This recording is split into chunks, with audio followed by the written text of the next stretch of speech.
السلام علیکم ورحمۃ اللہ وبرکاتہ۔ معاذ انصاری سوال کرتے ہیں کہ سلمان بھائی آپ ہمیشہ کہتے ہیں کہ ہمیں اپنا آپ کو صرف مسلمان کہنا چاہیے،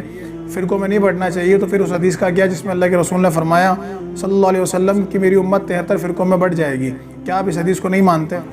میرے بھائی ہم اس حدیث کو مانتے ہیں، لیکن اس کا مطلب یہ نہیں ہے جو مولویوں نے آپ کو سمجھایا ہے، ٹھیک ہے؟ یعنی اس حدیث کا مطلب لوگوں کو جو مولویوں نے بتایا نا وہ بالکل غلط ہے۔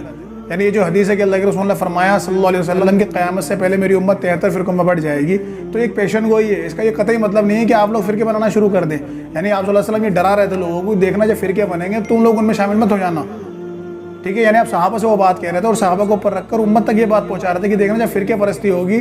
یعنی قیامت سے پہلے جب لوگ گروہ میں بٹیں گے، ٹکڑے ٹکڑے ہو جائیں گے، دین سے ہٹ جائیں گے، ہر کوئی اس پہ خوش رہے گا جو اس کے پاس ہے، تو تم لوگ ان میں شامل مت ہو جانا، تم لوگ فرقے مت بنانا، تم اسی چیز پہ رہنا جو چیز میں تمہارے لیے چھوڑ کے جا رہا ہوں، یعنی قرآن و حدیث، ٹھیک ہے؟ تو ایک پیشن گوئی تھی، ایسی بہت سی پیشن گوئیاں نبی علیہ السلام نے کری ہیں جو قیامت سے پہلے پوری ہوں گی، جس میں آپ نے امت کو ڈرایا کہ دیکھنا تم ان گناہوں میں ملوث مت ہو جانا۔ جیسے نبی علیہ السلام نے فرمایا قرب قیامت شراب پینی عام ہو جائے گی، تو اس کا مطلب یہ ہے کہ اس حدیث پہ ہم عمل کریں کہ شراب پینی شروع کر دیں کہ نبی علیہ السلام نے کہا تھا شراب پی جائے گی تو ہم کیوں نہ پئیں؟ تو اس کا مطلب یہ تھا میرے بھائی آپ اپنے آپ کو بچائیں، اپنے گھر والوں کو بچائیں کہ ہم شراب خوری میں نہ لگ جائیں، کہ جب امت کے اندر ہی بگاڑ پیدا ہو کہ شراب خوری عام ہو جائے تو آپ کو اپنی اولاد کو بچائیں، ٹھیک ہے؟ اسی طرح نبی علیہ السلام نے فرمایا کہ قیامت سے پہلے زنا عام ہو جائے گا،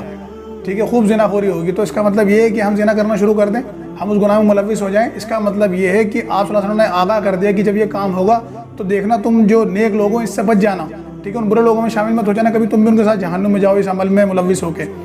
ٹھیک ہے؟ اسی طرح نبی علیہ السلام نے فرمایا قرب قیامت عورتیں ایسے کپڑے پہنیں گی کہ کپڑے پہننے کے باوجود بھی ننگی ہوگی، تو اس کا مطلب یہ ہے کہ ہم اپنی ماں بہنوں کو، بہن بیٹیوں کو یہ کہیں کہ آپ ایسے کپڑے پہنے کیونکہ اللہ کے رسول نے پیشن گوئی کر دی تھی، تو اس کا ہرگز مطلب یہ نہیں ہے۔ اس کا ہرگز مطلب یہ ہے کہ نبی علیہ السلام نے جب فرمایا کہ ایسا دور آئے گا تو جو عورتیں اس میں ملوث ہوں گی نا ان سے علیحدہ ہو جانا ہے، اپنی عورتوں کو ان سے علیحدہ کر لینا ہے،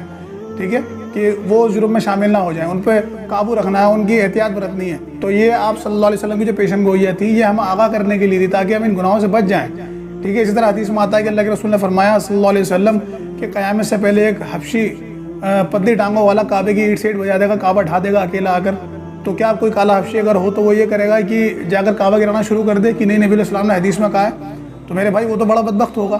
ٹھیک ہے، جو کعبے کے ساتھ یہ کام کرے گا۔ تو حدیثوں کا مطلب یہ ہے کہ جب یہ برائیاں ہوں گی تو اپنا آپ کو ان سے بچانا ہے، ٹھیک ہے؟ تو نبی علیہ السلام نے جو کہا کہ میری امت 73 فرقوں میں بڑھ جائے گی، اس کا مطلب یہ تھا کہ جو لوگ فرقے بنائیں گے تم ان سے علیحدہ رہنا، اپنے اس ایک گروہ کو نبی علیہ السلام نے کہا جس کے بارے میں اللہ کے رسول نے فرمایا کہ ایک گروہ قیامت تک حق پہ رہے گا، کیونکہ نبی علیہ السلام کے سامنے وہ صحابہ کا گروہ تھا اور ان کے بعد تابعین، پھر تبع تابعین، اور پھر جب تک قیامت تک آنے والے لوگ ہیں اس میں وہ ایک گروہ جو ہوگا اسے یہ تاکید کی جا رہی ہے، دیکھنا اس کی جماعت کو تاکید کی جا رہی ہے کہ تم ان گروہ میں شامل مت ہو جانا جو قرآن حدیث کو چھوڑ کر اپنی جماعتیں اپنے فرقے الگ بنا لیں، ٹھیک ہے؟ یعنی اس کی مثال اس طریقے سے سمجھے کہ آپ صلی اللہ علیہ وسلم نے ایک امت چھوڑی، یعنی یہ پورا کاغذ ایک امت ہے، اب جو اس میں سے کٹ کٹ کے، یعنی میں دیوبندی، میں بریلوی، میں اہل حدیث، میں شیعہ، میں یہ میں وہ، تو اس میں جو بٹ رہے ہیں نا انہیں آپ بٹنے دیں، آپ اپنے اصل پہ رہیں، تو یہ ایک ٹکڑا جو اینڈ میں بچے گا نا یہی اصل ہے، کیونکہ اس نے اپنا نام نہیں بدلا، اس نے قرآن حدیث کو نہیں چھوڑا، یہ کہیں نہیں گیا، یہ اپنے اصل پہ جیسا اللہ کے رسول نے اسے چھوڑا تھا، ٹھیک ہے؟ تو آپ فکر نہ کریں کہ ہم اکیلے رہ گئے اور فلاں اس جماعت میں چلے گئے یا فلاں اس فرقے میں چلے گئے، آپ اپنی اصل میں رہیں چاہے آپ کتنے ہی ہوں، ٹھیک ہے؟ جیسا اللہ کے رسول نے فرمایا ایک گروہ قیامت تک حق پہ رہے گا لیکن بہت تھوڑے لوگ ہوں گے، ٹھیک ہے؟ تو اب کہنے کو تو یہ بھی ایک ٹکڑا ہی رہ گیا لیکن یہ خود سے نہیں ہوا، ٹھیک ہے؟ لوگ کہتے ہیں نا جو 73 ہوں گے تو جو ایک ہوگا وہ بھی تو فرقہ ہی ہوگا، تو بھائی یہ خود نہیں بنا، یہ اپنی اصل پہ موجود ہے، اپنی جگہ پہ ہے، چھوڑ کے وہ لوگ گئے ہیں جنہوں نے اپنے اپنے فرقے بنا لیے، ٹھیک ہے؟ تو ہمیں اصل پہ رہنا ہے، اور جنہوں نے فرقے بنائے ان کے بارے میں اللہ تعالیٰ نے واضح فرما دیا ان الذین فرقوا دینہم وکانوا شیعا لست منہم فی شیء